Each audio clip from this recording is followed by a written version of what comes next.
Thank you, Mr. Deputy Chairman, sir. Sir, I stand here very proud as a citizen of a country which has a vibrant constitution, which has successfully traveled a journey of 76 years, standing the test of time. Despite the protests and agitations in various parts of the country, one vivid example is how it has withstood these 11 years of BJP rule is another example. However much damage has been tried to be done, our constitution is unshakable. The speciality is that not only it is the longest one in the world, but it is the longest debated for 3 years, and so many stalwarts in this country participated in the Constituent Assembly and drafted this constitution. And one main feature is that democratic spirit which is prevailing in the political parties and among the people, and as well as the federal structure of this country. Sir, now I would like to personally thank and appreciate the Honorable President, Madam Draupadi Murmuji, for one thing, for upholding the Constitution. Sir, Article 87 of the Constitution provides that at the commencement of the first session after general election, to the House of the People and at the commencement of the first session of each year, the President shall address both Houses of Parliament assembled together and inform Parliament of the causes of its summons. Sir, what the President delivers as her address is nothing but the policy note of the government. The government's achievement, the government's priorities, and everything will be read out by the President, and she has upheld it.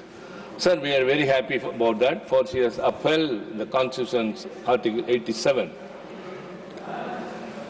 And another thing I would like to quote, she was very much happy and pleased to mention in paragraph 4 of her speech, Baba Saheb Ambedkar always laid emphasis on equality and social justice. Our Constitution also inspires us in the same spirit. Social justice means every citizen gets to exercise full rights and without any discrimination. This might have been written by that. Whether the government is following, that is a different issue. But she is very happy to mention about Baba Saheb Ambedkar and social justice. So there is another article, 176. It says that at the commencement of the first session after each general election to the Legislative Assembly, and at the commencement of the first session of each year, the Governor shall address the Legislative Assembly, or in the case of state having a Legislative Council, both houses are assembled together and inform the legislature of the causes of its summons. So what the Governor has to do is to read out the policy note of the government, the achievement of the government, and the priorities of the government. Whereas, sir, in my state, Tamil Nadu, the Governor deliberately is hesitating to mention the name of Dr. Ambedkar, Tandai Periyar, Arinyar Anna, and social justice. Though it may be given by the government as policy note, he rejects or deletes all those words which doesn't suit to his personal whims and fancies, and reads out something, and most of all, sir, Trichi, violation. you know the rules. When we are talking about the President, why not about the Governor, sir? Governor. No, I am telling about what happened in my assembly. Please. Where else could I speak? Not in the street corner, sir. Only in the Parliament. पर कुछ rules हैं governor के बारे में discuss करने के लिए. Yes, I say that. The constitutional head of the state in Tamil Nadu. Only that will go on the record. Sir, I don't use the word governor. The constitutional head of the state in Tamil Nadu. Even before the national anthem was played, he walks out of that. Sir, what is it, sir? I know. They have to uphold the constitution. When the president has set a role model that what should be done is being done. It should be done in other states also. That will not go on the record. Sir, excuse me, nothing to be deleted. I said the constitutional head of the state. Yes, that means we all know. I didn't even say governor. I didn't mention any name, sir. Please. Sir, we are agonized. Please. We are recognized. A government which has done something remarkable and being appreciated by the people, and a government elected by the people is not able to deliver it to the assembly, means, what does it mean, sir? Where else have to come? We have to come for protection. Kindly, please, you have to understand the agony and the anguish which we are feeling. This is most unbecoming, sir. And if I have to say, I have to quote about what great leaders have said about democracy and parliamentary democracy and federal structure. Mahatma Gandhi has very clearly said that my notion of democracy is that under it the weakest shall have the same opportunities as the strongest. True democracy cannot be worked by 20 men sitting at the center. It has to be worked from below. This is Mahatma Gandhi. And Pandit Nehru. I don't want India to be a country in which millions of people say yes to one man. I want a strong opposition. So they may not like Pandit Nehruji for many reasons. Repeatedly they have established that. And what Dr. Ambedkar has said. How long shall we continue to live in this life of contradictions? How long shall we continue to deny equality in our social and economic life? If we continue to deny it for long, we will do so only by putting our political democracy in peril. It is now in peril. He says further, however good a constitution may be, if those who are implementing it are not good, it will prove to be bad.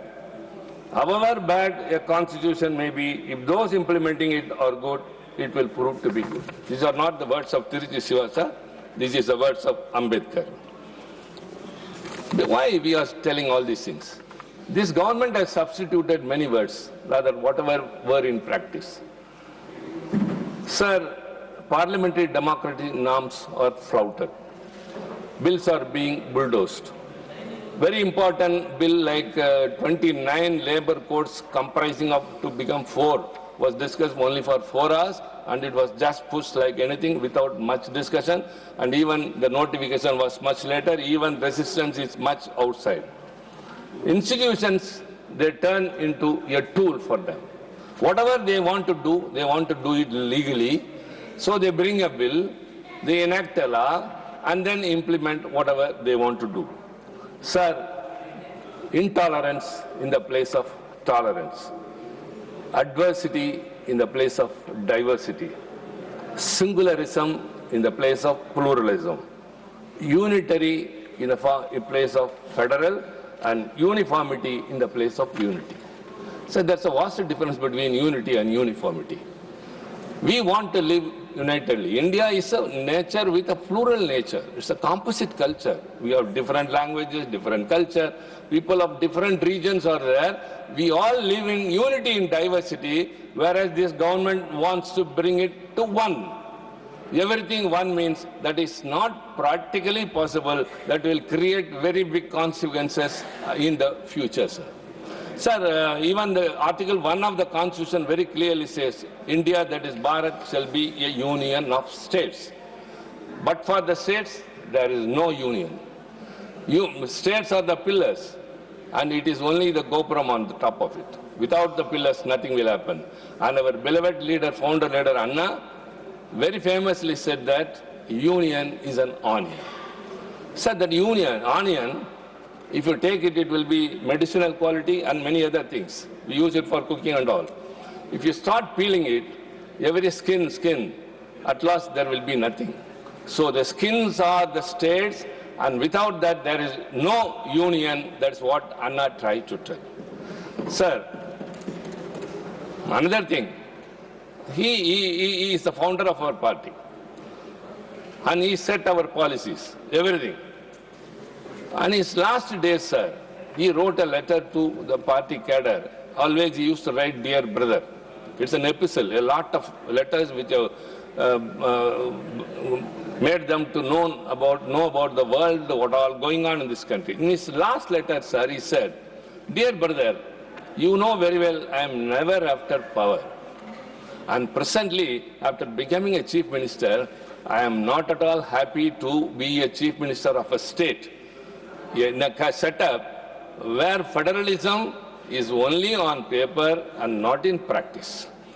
So we want the states to have real powers. Until then, we have to make the people prepare for it, and that is our journey. That was his last letter. After that, he passed away. Later, our late leader, Dr. Kalaignar, became the party president. He became the chief minister. As soon as he came to Delhi, his first interview with the journalists, he said that what Anna wrote in the last letter, I take it as a will, and as soon my first job will be to set up a committee to go into the center-state relations. Because federalism is on paper, federalism is a very big future, salient feature of our nation, whereas states are deprived of the rights. It is being stripped of one by one. The states are being transgressed. They are encroaching into our past. We are not able to enact a law. Whatever is in a concurrent list, it is not taken into consideration.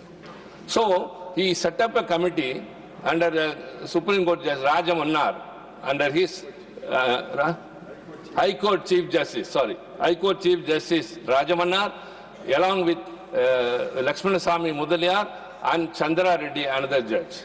So he gave some terms of reference. So this committee should go into the constitution and the existing situation and should find out which are the lists that should, from concurrent list, should come to state list, which are the powers which should come from center to state concurrent list, and which are the powers to be removed. And it submitted a report, sir, in 1969 it was constituted. It submitted a report, and later it is even now a very living document. And our present incumbent Chief Minister, Mr. MKStalin, has also constituted a committee headed by Justice Joseph Kurian, a former Supreme Court justice, and Ashok Vardhan Shetty, a former IAS officer, and one Naganathan, who was earlier member of the Planning Commission of the state. Sir, apart from that, even the union government has constituted various committees, sir.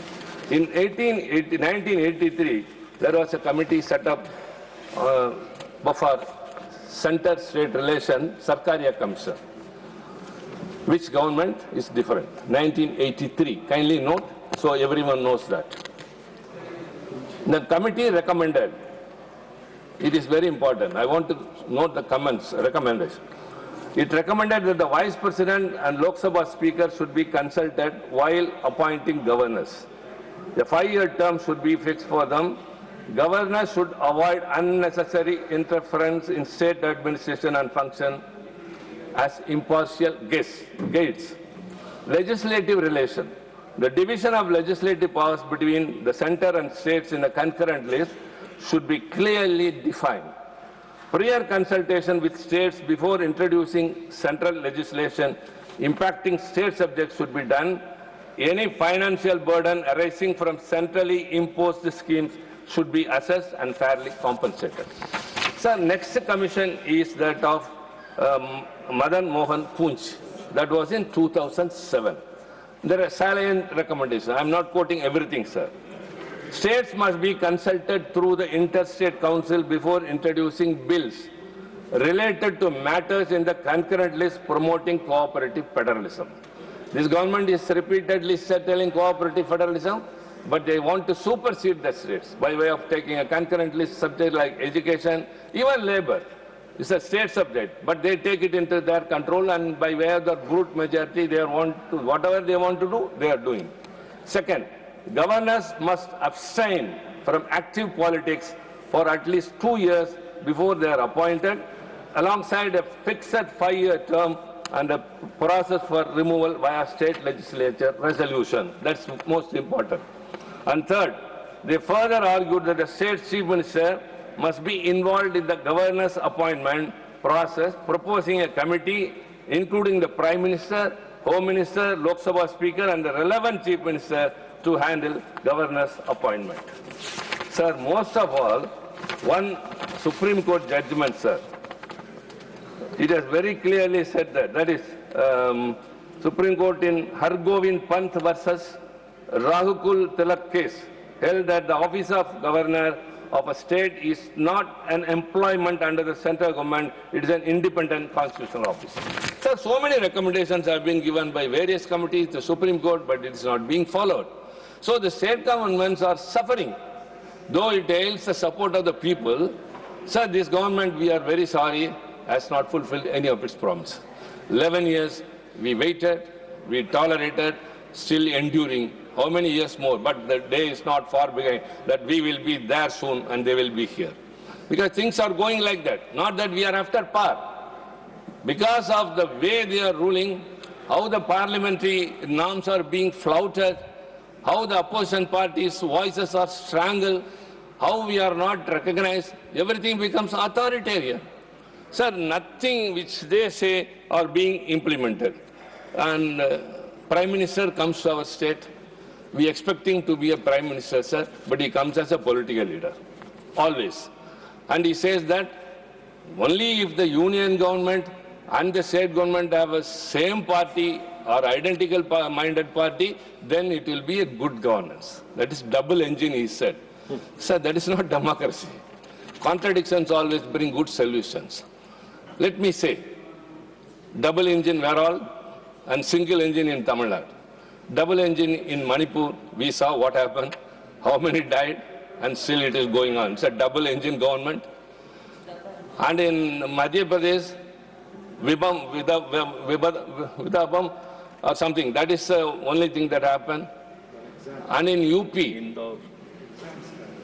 UP, for example, I said, in UP, recently on the Republic Day, sir, I don't know what the government is doing, what the constitutional authorities are doing. One minister comes and unfurls the flag in one hand and walks away when even the national anthem was playing. This is where double engines are happening. Whereas Tamil Nadu, single engine. Yes.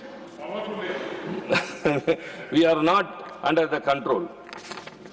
Let me say, sir, you say India is the largest democracy, economic power, we are going in the 5th place.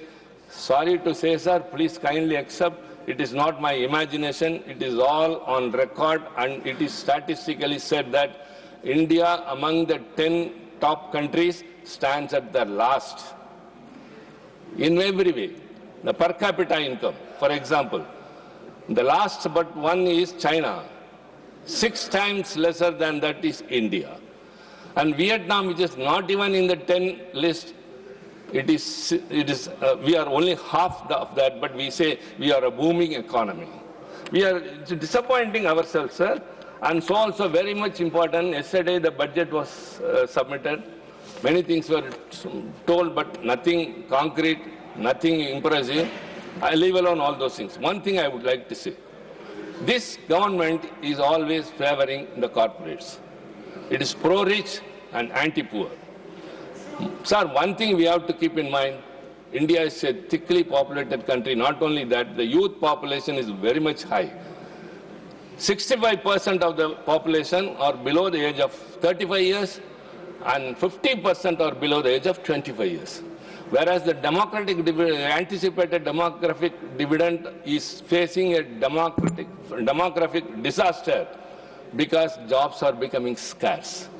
Though higher education eminence is much with the youth, because of the jobs are not there, unemployment prevails a lot. So how to encourage them? There are too many number of schemes which I cannot read now within my time. You have evolved this way for employment, that way for one is PMEGP. That comes under MSME. Sir, MSME is a sector in this country everyone should be proud of. Many countries are encouraging MSME, and MSME contributes 30% to the GDP and 45% to the exports. Whereas an IT sector contributes only 7% and employment generated is a few million. Whereas this employment generated by MSME is crores of youth in the country. For that, sir, yesterday the budget has sanctioned only 10,000 crore. When contribution to the total GDP in our country is, if I stand corrected, 200 and odd crore. In that 30% is from the MSME, whereas you are allocating only 10,000 crore. And that PMEGP, Prime Minister's Employment Generation Program, the portal is shut for more than 6 months. No one was able to get anything out of that. So, sir, in that way, they are not taking care of youth in the country. They are not finding solutions to give employment. Youth population, when they are not entertained or encouraged in the right manner, sir, the idle mind is the workshop of Satan. What will be the consequence? He is a MSME minister. Please, MSME की बात हो रही है, Pass the time, sir. please, I yield, बात हो sir. रही है और MSME के मंत्री हम हैं। They can also, no, they can also reply later. No, no. वो कुछ गलत फिगर दे रहे हैं, गलत फिगर दे रहे हैं। इनके बाद You can reply later. Ji, please You can reply later. Whenever chance comes, whenever I ask a question or you get an opportunity, the floor. Please, do Trichi ji, that. please. I'm trying to impose Hindi and Sanskrit. You want everything to be only one language in this country? We say never Hindi in our state. Never, sir. We are very firm that.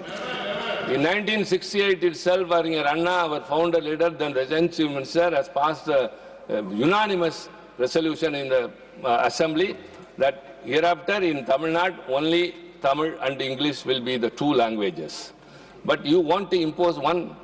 You bring it through NEP, you say you have to study a third language, that is Hindi, and if you don't follow NEP, Samagra Shiksha loan amount will not be given to the state. Threatening. It's a coercing. It's not a way a state government has to be treated by the union government, that you are not following something which doesn't suit our temperament. We don't want NEP. We have an SCP on our own. Sir, we have an SCP of our own. We have already state education policy, we have drafted and we are following it. But you say if you are not following NEP, Samagra Shiksha loan will not be given, Jal Jeevan Mission loan will not be given, and loan. For Jal Jeevan Mission, the fund is not allocated. For Manrega, Gandhi's name, not only Gandhi's name, sir, I feel very sorry. Whenever we used to come here to the parliament earlier, sir, not only we are missing that earlier S-soil parliament building which had a charm, which had an aura, and the central hall. Now we don't have. Apart from that, sir, where is that Gandhi statue, sir?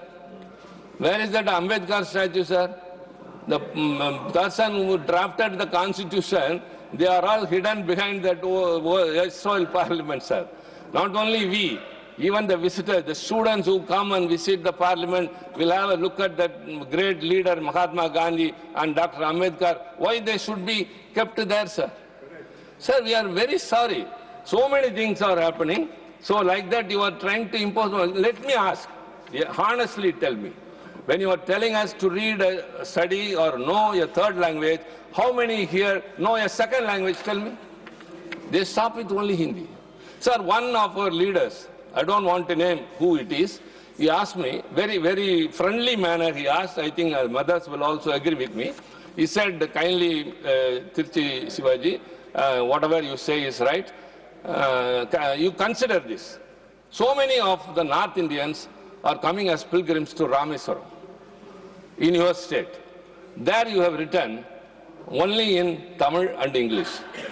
All those who are coming, the pilgrims, are not literate. They cannot read English. Why don't you write in Hindi also? He asked me, very, very friendly manner. I told him, I agree to your question, very genuine, but tell me, so many pilgrims are coming from the south to the Kasi, where you have written only in Hindi, not even in English.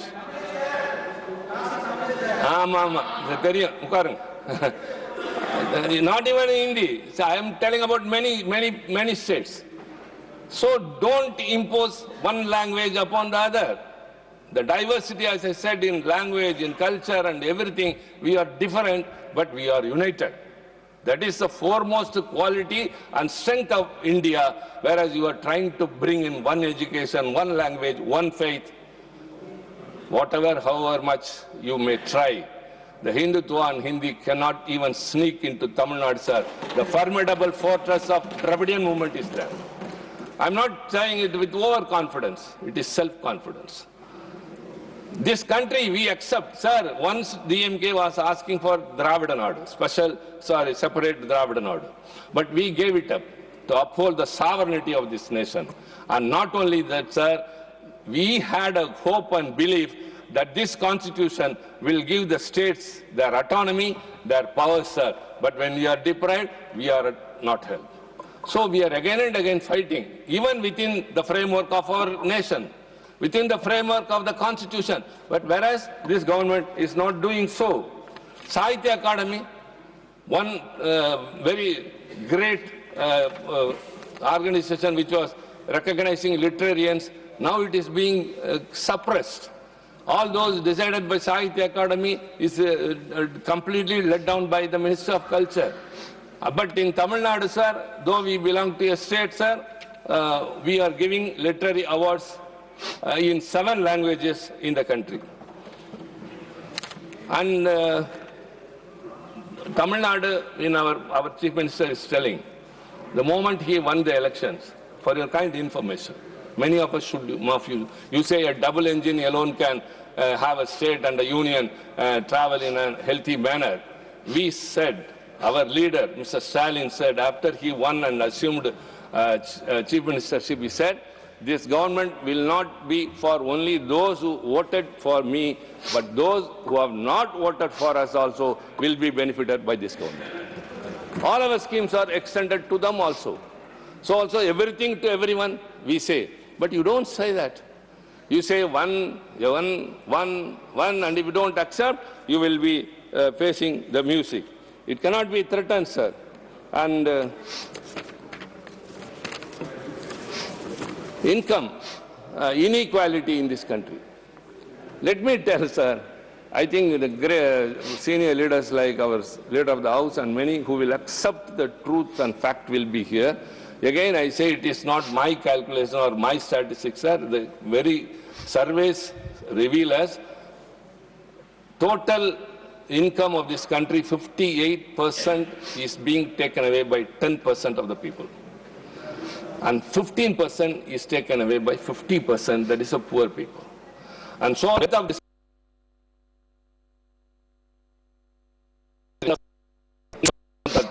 78% of the people. Then you say, call it equality. You are giving parcels of lands to Adani and Amani and encourage them. And MSME is being suppressed. Sorry, again. Employment. Who is getting employment? A person who has completed his studies and is not able to repay his education. Should secure a loan and become an entrepreneur. But he is not getting the chance, means what will happen? So also, sir, again I am very proud to say, Tamil Nadu stands first. But you are not able to tolerate because it is a government ruled by a party which is not in good terms with you or not in alliance with you. Not in good terms. We are in good terms. We want to be, but we are not in alliance.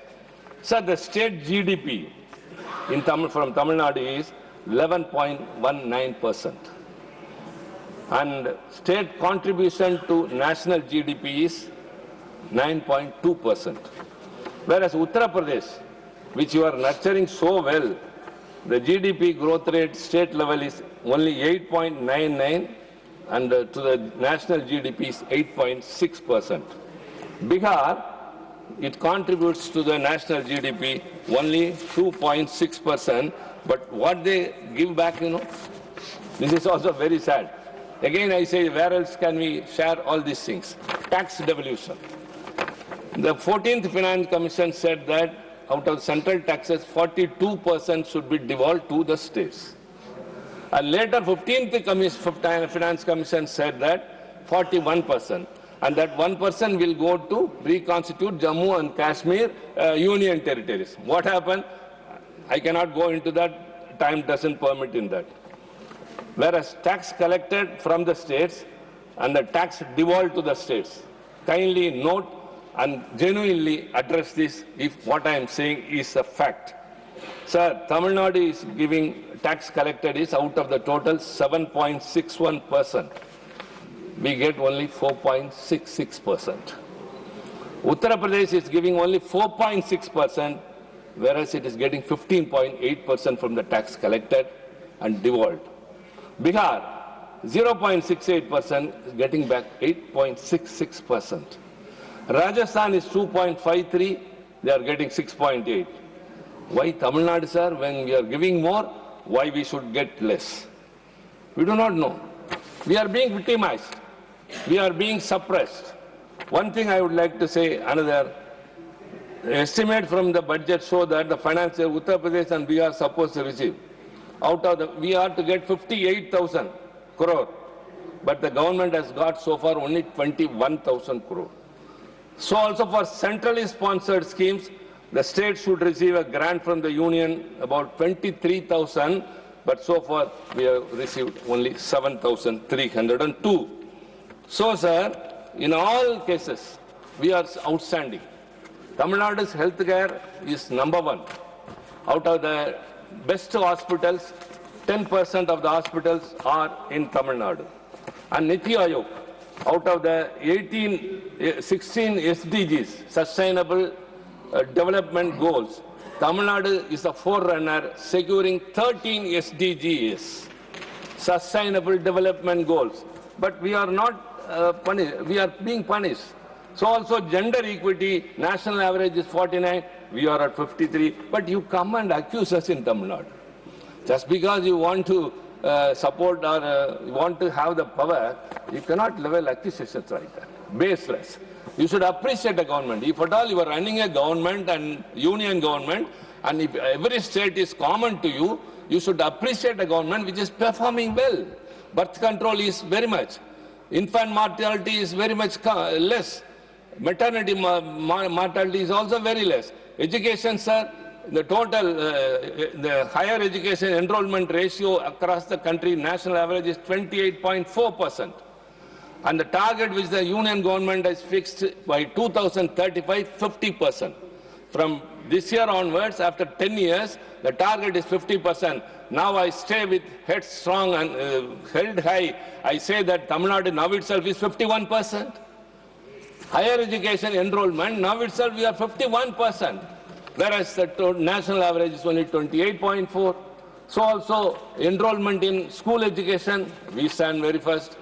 Healthcare, the total number of universities, the best out of 100, 16 universities are in Tamil Nadu. In what way we are behind, treading behind? So when we perform so well, we are not encouraged, rather we are being discouraged, we are being suppressed, we are being disturbed.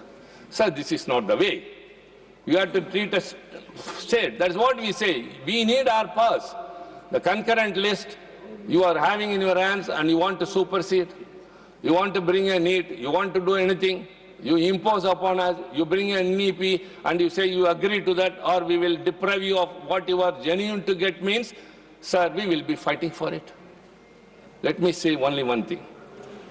Kindly keep in mind, it's not with any other intention I am telling, sir, high time, unless accountability is restored, institutions are freed from political control and governance is returned to the people from one office. India risks deeper democratic erosion and a growing isolation at home and abroad. This government has proved to be weak on national security, incompetent in economic management, sir. These are not, again, say, accusations against you, based on the facts which I have told. Only one Tirukkural I would like to quote.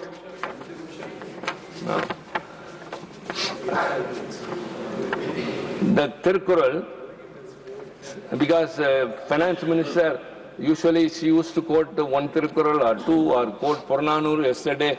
I think I don't know why. She was announcing Podigai Malay, there will be trekking, and in bad sanctuary. These are all schemes which we didn't ask for. See, metro train we asked for Coimbatore and Madurai, sir. Whereas we are not being given, telling that population is less than 20 lakh. Sir, there are 8 cities where metros have been sanctioned below 20 lakhs, and in Gurgaon the population is only 8 lakh. There you are given a metro, whereas Coimbatore and Madurai, which are developing cities or developed cities with thick population, you are not giving metros to us. What is this? This is totally stepmotherly attitude. That's what we are telling. Have you got any genuine reasons to decline or deny what we are asking for? We ask for a metro, for the infrastructure development. However much, see, when we say no to Hindi, when we say no to your uniform civil code, when we say no to your Hindutva, you say no funds. Our Chief Minister said, we are out of the control of Delhi. I'll just quote one Thirukural, sir. Sevigaippa sorporukkum panbudai vendan. Sevigaippa sorporukkum panbudai vendan. Kavigai keel tangum ulagu. Kavigai keel tangum ulagu. Meaning, a leader who has the patience to listen to criticisms and truthful advice, though may be bitter from others, will gain the loyalty of the world. He should have the patience to listen to criticism, and dissent must be entertained in democracy. Here, dissent is criminalized. Dissent voice is being sabotaged. So we say, I quote Thirukural, that if you have the patience to listen to the criticism from others, though it may be bitter for you to hear, if you have the patience, you will gain the loyalty of the world and their rule will be secure. Sir, our leader, Mr. MKStalin, the Chief Minister, is not only a party leader, he is a lieutenant. In 1982 itself, we have identified him and have said he is a lieutenant. And now with our strong alliance, we are standing there. Come with all your troops. Come with all your battalion. As Waterloo was to Napoleon Bonaparte, Tamil Nadu will be to BJP. Thank you, sir.